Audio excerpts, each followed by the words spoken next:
Midnight Drearies.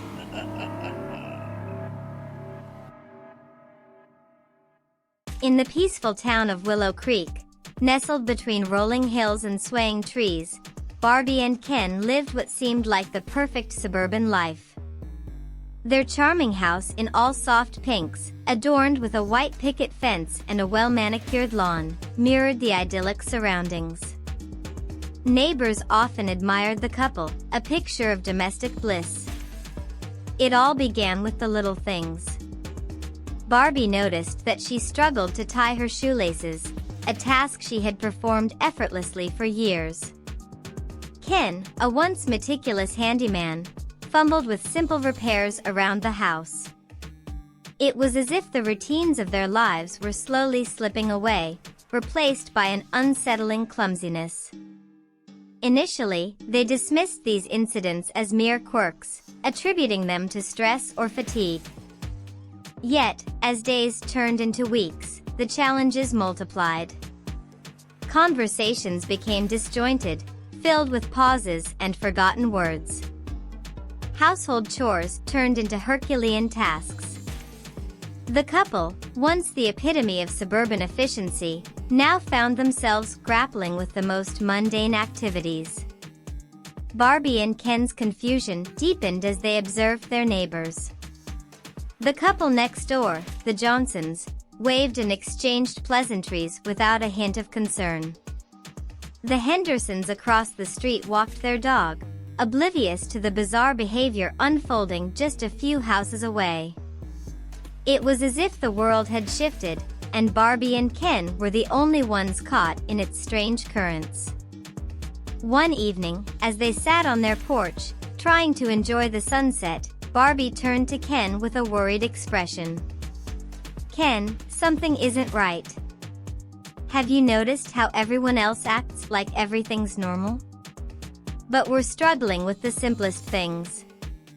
Ken frowned, his gaze wandering over the quiet street. "Yeah, I've been thinking the same thing.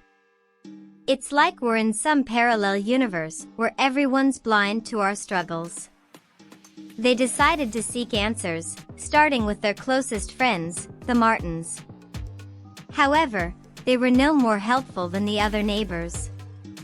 They exchanged pleasantries but seemed unfazed by the obvious distress etched on Barbie and Ken's faces.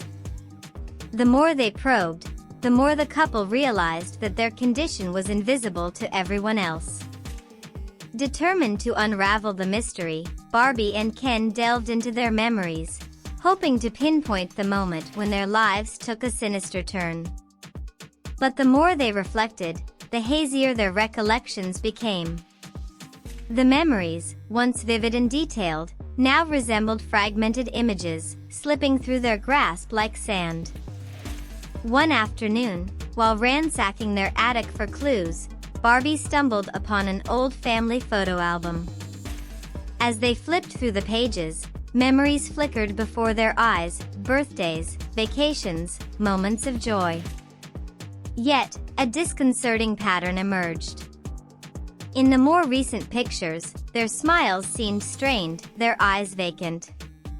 The realization hit them like a tidal wave. They were no longer the vibrant couple frozen in those photographs. Instead, their present selves were hollow echoes of the past, mere shells devoid of life. Panic set in as they grappled with the enormity of their predicament. Desperation led them to consult medical professionals, hoping for a rational explanation. However, doctors dismissed their concerns, attributing their struggles to stress-induced amnesia. Medications and therapies yielded no improvement, leaving Barbie and Ken trapped in a surreal nightmare. As the days wore on, their frustration gave way to something darker. A primal urge simmered beneath the surface, a yearning for something unattainable.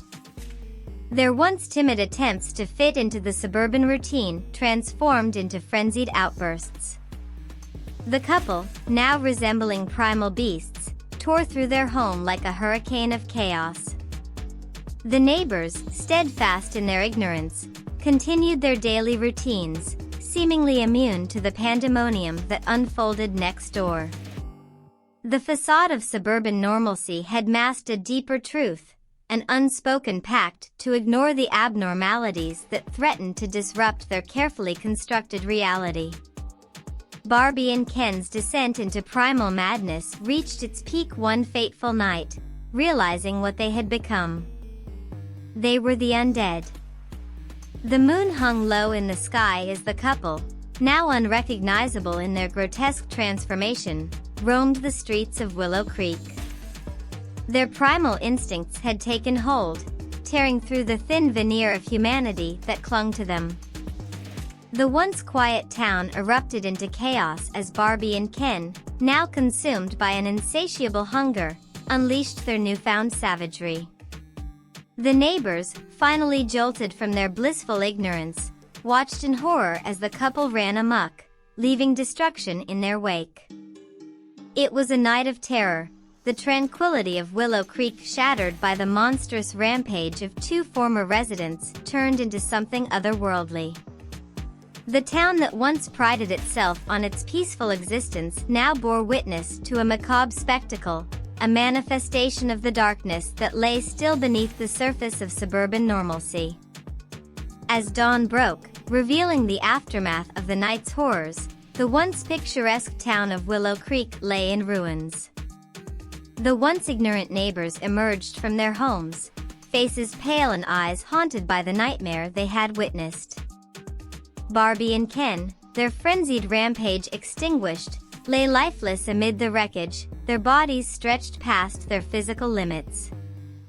The tragedy left Willow Creek forever changed. The surviving residents, scarred by the events, carried the burden of a terrible secret. The once perfect suburban life had crumbled, revealing the fragility of the facade that had masked the true nature of their existence, a chilling reminder that even in the quietest corners of the world, horrors may await, ready to break free from the shackles of the mundane. But what had created the change? What was the catalyst? Were there other malevolent, unseen forces lurking somewhere in Willow Creek? Was this truly the end?